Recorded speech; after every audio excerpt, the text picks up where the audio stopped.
연금 계좌를 어느 정도 굴려본 분들이라면 한 번쯤은 이런 고민해보셨을 거예요.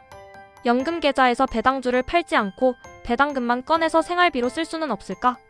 저도 똑같은 고민을 정말 오래 했어요. 연금 계좌를 만들 때는 노후 준비라는 말이 추상적으로 느껴지다가 막상 계좌가 커지고 배당이 쌓이기 시작하면 생각이 달라지거든요. 이 돈을 그냥 숫자로만 둘 게 아니라 실제 현금 흐름으로 만들 수는 없을까 싶어져요. 특히 배당 ETF나 고배당주 위주로 연금 계좌를 운영하시는 분들은 더 그래요. 매달 분기마다 배당이 들어오는데 정작 그 돈을 쓰려면 주식을 팔아야 한다는 이야기를 들으면 기분이 묘해지죠. 배당주 투자의 핵심은 주식을 팔지 않고도 현금이 나온다는 건데 연금 계좌에서는 그게 안 된다고 하니 답답해지는 거예요. 저 역시 처음에는 연금 계좌 구조를 정확히 몰라서 오해를 많이 했어요.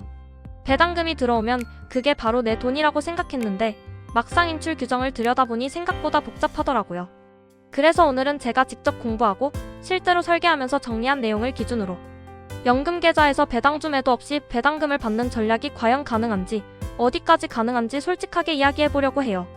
연금 계좌 이야기를 할 때 가장 먼저 짚고 넘어가야 할 건 인출 순서예요. 이걸 모르고 접근하면 거의 100% 헷갈리게 돼요. 연금저축이나 IRP에서 돈을 뺄 때는 내가 이건 배당금이니까 이걸로 빼주세요라고 선택할 수 있는 구조가 아니에요. 세법에서 정해진 순서대로 자동으로 빠져나가요. 이게 핵심이에요. 연금 계좌에서 인출이 발생하면 가장 먼저 빠져나가는 건 세액공제를 받지 않은 원금이에요. 이 돈은 애초에 세금 혜택을 받은 적이 없기 때문에 나중에 빼도 세금이 없어요. 그 다음이 퇴직금이 들어온 경우에 퇴직소득이고 마지막이 세액공제를 받았던 원금과 그동안 발생한 모든 수익이에요. 여기에는 배당금도 포함돼요. 이 말이 무슨 뜻이냐면 계좌 안에 배당금이 아무리 많이 쌓여 있어도 세액공제를 안 받은 원금이 1원이라도 남아있으면 인출되는 돈은 무조건 원금으로 간주된다는 거예요. 실제로 배당금이 빠져나가더라도 세법상으로는 원금 인출로 처리돼요. 이 구조를 이해하는 순간 연금 계좌 운용 전략이 완전히 달라져요. 저도 이걸 알고 나서 생각이 바뀌었어요. 아, 그럼 배당금을 쓰는 것처럼 보이게 만들 수는 있겠구나라는 생각이 들더라고요. 그럼 가장 많이 나오는 질문으로 넘어가 볼게요. 원금을 다 쓰고 나면 결국 배당주를 매도해야만 하나요? 이 질문을 정말 많이 받아요. 결론부터 말하면 꼭 그렇지는 않아요. 핵심은 딱 하나예요. 계좌 안에 현금이 남아있느냐 없느냐예요. 연금 계좌에서 배당금은 자동으로 현금으로 쌓여요. 이걸 다시 재투자하지 않고 그대로 두면 계좌 안에는 주식과 현금이 함께 존재하게 돼요. 이 상태에서 원금이 모두 소진되면 그 다음부터 인출되는 돈은 수익금으로 분류돼요. 하지만 이 수익금이 반드시 주식 매도를 의미하는 건 아니에요. 이미 쌓여있는 배당금 현금이 있다면 그 현금을 그대로 인출할 수 있어요. 이때도 주식을 팔 필요는 없어요. 다만 세금은 발생해요. 연금소득세가 원천 징수되는데 나이에 따라 3.3%에서 5.5% 수준이에요. 이건 연금 계좌의 구조상 감수해야 하는 부분이에요. 반대로 말하면 배당금을 전부 재투자해서 계좌 안에 현금이 거의 없는 상태라면 그때는 어쩔 수 없이 일부 주식을 매도해야 인출이 가능해요. 그래서 연금 계좌에서 배당주 매도 없이 배당금을 받고 싶다면 배당금 재투자 여부를 전략적으로 선택해야 해요.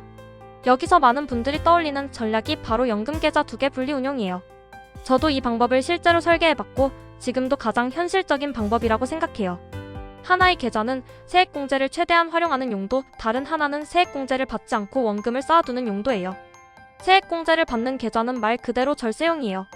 매년 한도까지 채워서 세금을 돌려받고 그 돈은 나중에 연금소득세를 내더라도 전체적으로 보면 이득이 되는 구조죠. 반면 세액공제를 받지 않은 계좌는 은퇴 초반의 현금 흐름을 담당하는 역할이에요. 이렇게 해두면 은퇴 후에 재미있는 일이 벌어져요. 실제 생활비는 배당금으로 충당하는 느낌인데 세법상으로는 비공제 원금 인출로 처리되는 구조가 가능해져요. 즉, 배당주를 팔지 않고도 배당금만큼의 현금을 계속 꺼내 쓰는 것처럼 운영할 수 있어요. 이게 많은 분들이 말하는 연금계좌 배당금 인출 전략의 핵심이에요.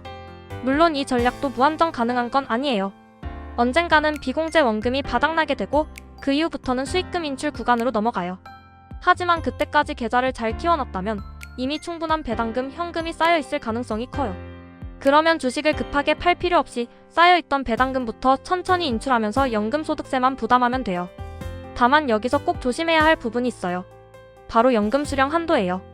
연금 계좌는 연금이라는 이름이 붙어있는 만큼 매년 인출할 수 있는 한도가 정해져 있어요. 이 한도를 넘어서 인출하면 연금소득세가 아니라 기타 소득세가 적용돼요.